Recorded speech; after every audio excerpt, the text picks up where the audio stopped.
नमस्कार दोस्तों, आप सभी का स्वागत है शिक्षित भारत के डेली करंट अफेयर कार्यक्रम में। आज का हमारा पहला क्वेश्चन है कि मिस राजस्थान 2020 का खिताब किसने जीता है। तो इसका सही आंसर होगा खुशी आजवानी। अगर हम बात करें गरिमा वाधवा की तो यह है प्रथम रनर अप रही है, यह है फर्स्ट रनर अप रही है। अगर हम बात करें सुष्मिता ठुकरान की तो यह सेकंड रनर अप रही है।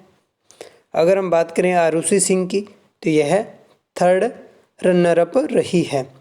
इसके बाद हमारा अगला क्वेश्चन है कि नेपाल के प्रधानमंत्री कौन है वर्तमान में। तो इसका सही उत्तर होगा केपी शर्मा ओली, जो नेपाल के वर्तमान में प्रधानमंत्री हैं। अगर हम बात करें विद्या देवी भंडारी की तो ये अभी राष्ट्रपति हैं नेपाल की। पुष्प कमल दहल प्रचंड की बात करें तो ये अभी क्या है, नेपाल के पूर्व प्रधानमंत्री हैं। अभी हाल ही में ये क्यों चर्चा में रहे हैं, तो केपी शर्मा जी ओली है, उनका भारत का कुछ क्षेत्रों को लेकर नेपाल के साथ विवाद चल रहा है, जिन पर केपी शर्मा जी ओली का एक स्टेटमेंट है कि जो विवादित क्षेत्र है जैसे लिम्पिया धुरा, काला पानी और लिपुलेख कि हम उनको लेकर रहेंगे भारत से, ऐसा कोई उनका स्टेटमेंट आया है। इसके बाद अगर हम देखें कि ये क्षेत्र लिम्पिया धुरा, लिपुलेख और काला पानी कहाँ है, तो ये भारत का मैप है। भारत और चाइना बॉर्डर और नेपाल बॉर्डर है।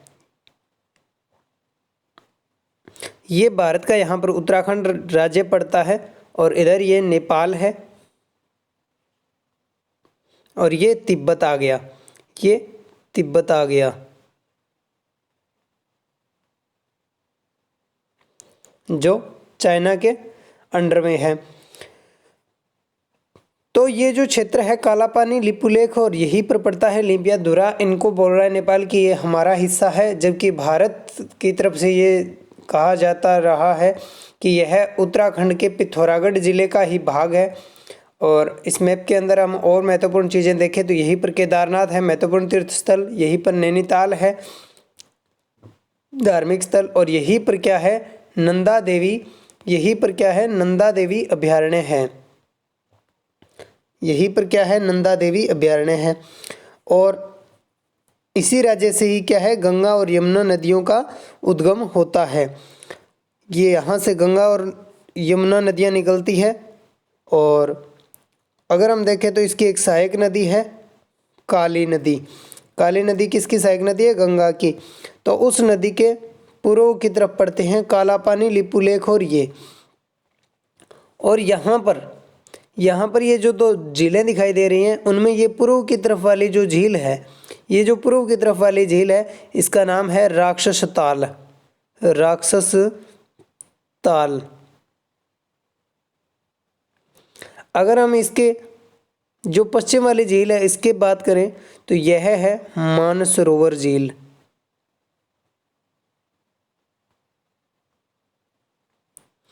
इन्हीं झीलों के पास से ही सिंधु नदी और ब्रह्मपुत्र नदी का उद्गम होता है।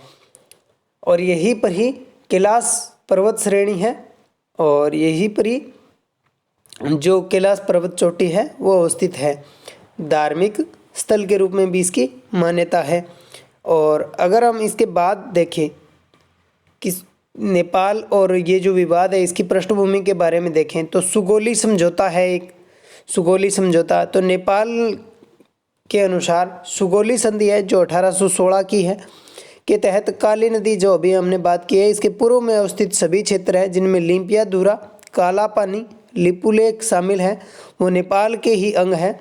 और भारत इस क्षेत्र को क्या है उत्तराखंड के पिथौरागढ़ जिले का भाग मानता है। 1 नवंबर 1814 को अंग्रेजों ने नेपाल के विरुद्ध युद्ध की घोषणा कर दी थी।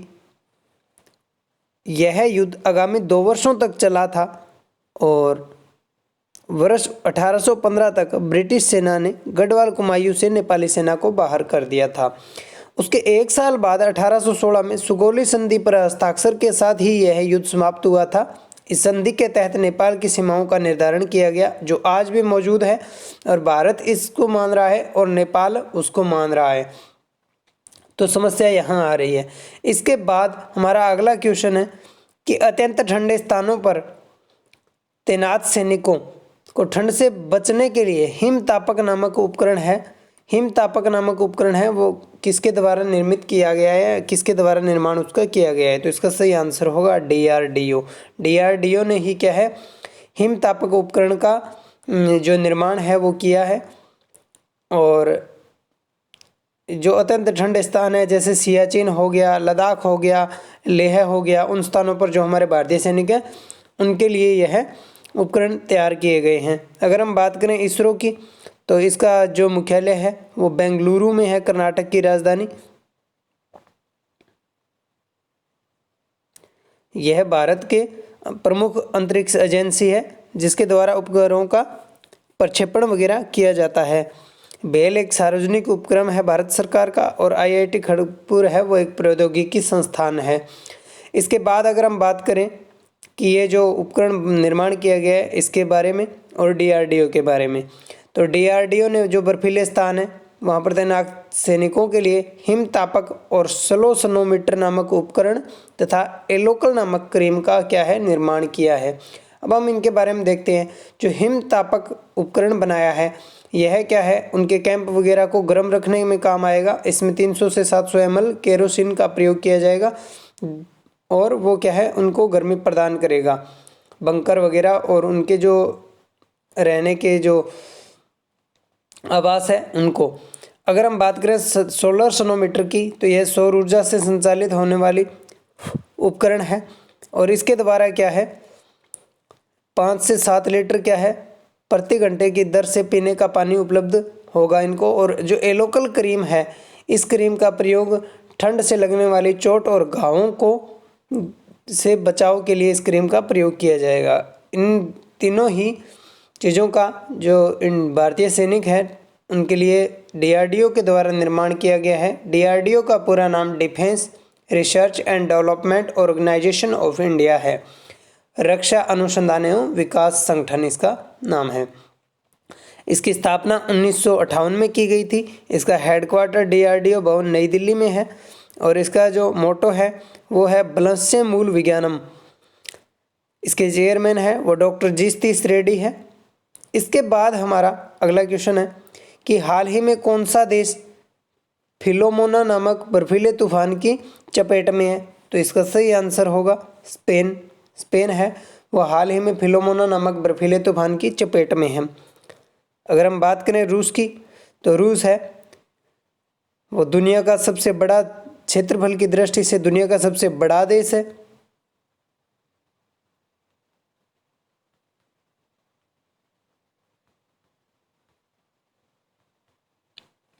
अगर हम बात करें तो यह 11 टाइम जोन है, 11 टाइम जोन है उनमें विभक्त है।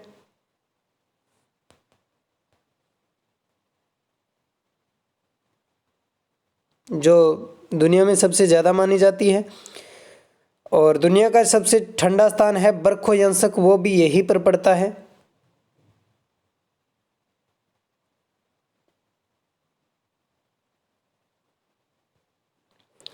इसके बाद नॉर्वे है वो भी एक यूरोपियन कंट्री है। फ्रांस है ये भी यूरोपियन कंट्री है।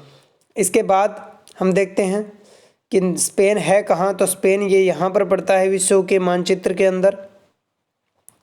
इसके उत्तर पूर्व की तरफ फ्रांस है और इसके पश्चिम की तरफ पुर्तगाल है और यहाँ पर ये भूमध्य सागर पड़ता है। और अगर हम बात करें स्पेन की, तो इसकी राजधानी है वो मैड्रिड है और यहाँ पर इसका एक प्रांत पड़ता है बार्सिलोना। बार्सिलोना के नाम से इनका एक फुटबॉल क्लब भी है और स्पेन है वो फुटबॉल खेल के लिए काफ़ी प्रसिद्ध है। लियोनेल मेसी है वो बार्सिलोना क्लब से ही जुड़े हुए थे। इसके बाद अगर हम देखें तो ये नीदरलैंड है, इसकी राजधानी हेग है, द हेग के नाम से जाना जाता है और वहीं पर आईसीजे का मुख्यालय है, यानी इंटरनेशनल जो कोर्ट है, अंतर्राष्ट्रीय न्यायालय, उसका मुख्यालय है। इसके बाद हमारा अगला क्वेश्चन है 11 जनवरी 2021 को पूर्व प्रधानमंत्री श्री लाल बहादुर जी शास्त्री की कौन सी पुण्यतिथि है? तो ये 55वीं पुण्यतिथि इनकी मनाई गई थी। और अगर हम बात करें लाल बहादुर शास्त्री के बारे में, तो देश के ये दूसरे प्रधानमंत्री थे और पंडित जवाहरलाल नेहरू के निधन के बाद 9 जून 1964 को शास्त्री जी प्रधानमंत्री बने थे। और शास्त्री ने ही जय जवान जय जवान जय जवान जय किसान का प्रसिद्ध नारा दिया था। ये शास्त्री जी है वो करीब 18 महीने तक प्रधानमंत्री रहे। उनके नेतृत्व में 1965 का जो इंडो पाक वार थी वो लड़ी गई थी, जिसमें पाकिस्तान को भारतीय सेना ने शिकस्त दी थी, हरा दिया था। इसके बाद अगर हम देखें तो वो इस युद्ध के बाद ही क्या है, पाकिस्तान के जो तत्कालीन राष्ट्रपति थे अयूब खान, उनके साथ युद्ध समाप्त करने के समझौते पर हस्ताक्षर करने के लिए ताशकंद गए थे। वही उनकी रहस्यमय परिस्थितियों में मौत हो गई। 10 जनवरी 1966 को पाकिस्तान के साथ ताशकंद समझौते पर हस्ताक्षर करने के बाद अगले दिन 11 जनवरी को ताशकंद में ही उनकी क्या है, मौत हो गई। तो 11 जनवरी 1966 को श्री शास्त्री जी का निधन हो गया था और इस बार उनकी 65वीं पुण्यतिथि है वो थी। इसके बाद हमारा अगला क्वेश्चन है कि प्रधानमंत्री नरेंद्र मोदी वीडियो कॉन्फ्रेंसिंग के जरिए 12 जनवरी को कौन से राष्ट्रीय युवा संसद महोत्सव के कार्यक्रम को संबोधित करेंगे? तो इसका सही आंसर होगा दूसरे राष्ट्रीय युवा संसद महोत्सव के समापन समारोह को प्रधानमंत्री श्री नरेंद्र जी मोदी है वो संबोधित करेंगे। इससे पहले एक इस प्रकार के महोत्सव का आयोजन हो चुका है और ये जो राष्ट्रीय युवा संसद महोत्सव है इसमें 18 वर्ष से लेकर के 25 वर्ष तक के क्या है, युवा भाग लेंगे और वे ही युवा भाग लेंगे जिन्हें क्या है, मतदान का अधिकार है।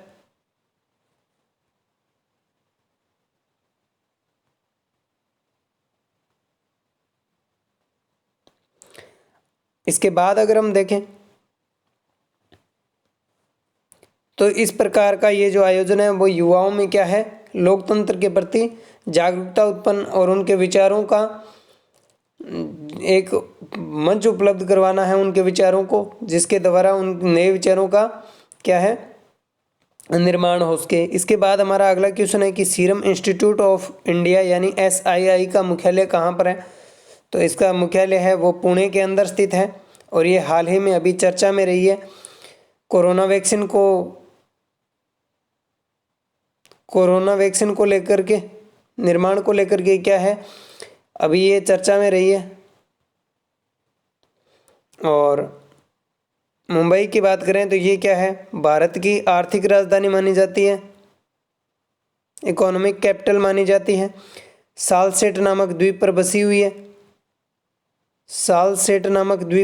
हुई है और बेंगलुरु है वो क्या है, प्रौद्योगिकी के क्षेत्र में बहुत ही आगे है, भारत के सिलिकॉन वैली के नाम से मशहूर। यहीं पर क्या है, इसरो का मुख्यालय स्थित है, दिल्ली सेंट्रल कैपिटल आई गई है।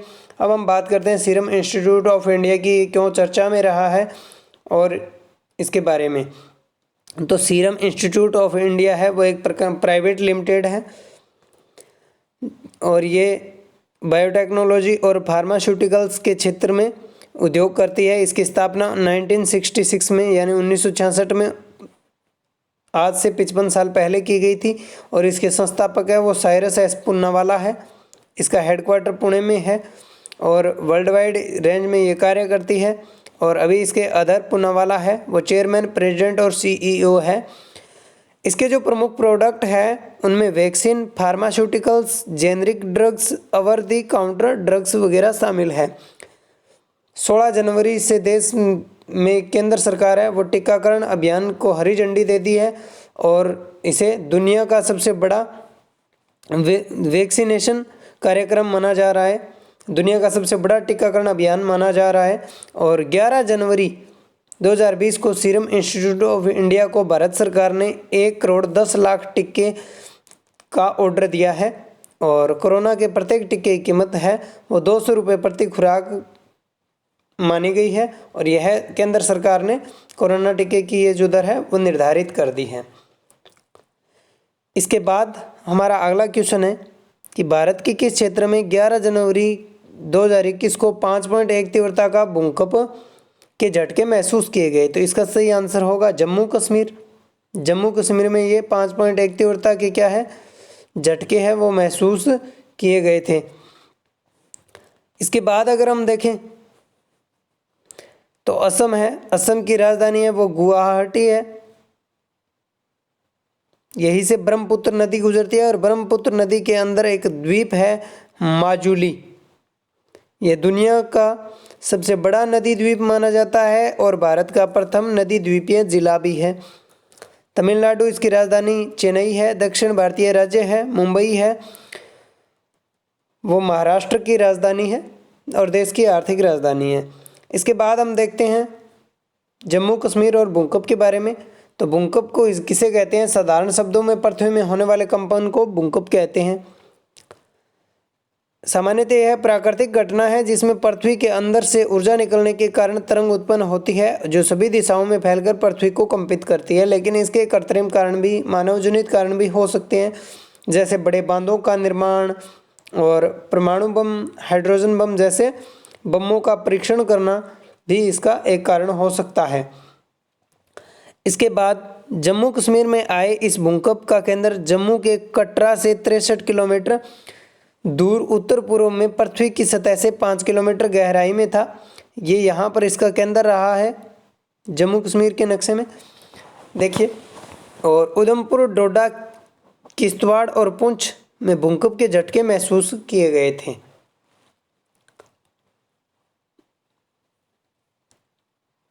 और भूकंप का जो अध्ययन है वो सिस्मोग्राफी कहलाता है और रिएक्टर पैमाने पर क्या है, भूकंप की तीव्रता को मापा जाता है। इसके बाद अगर हम देखें तो हमारा अगला क्वेश्चन है कि ग्लोबल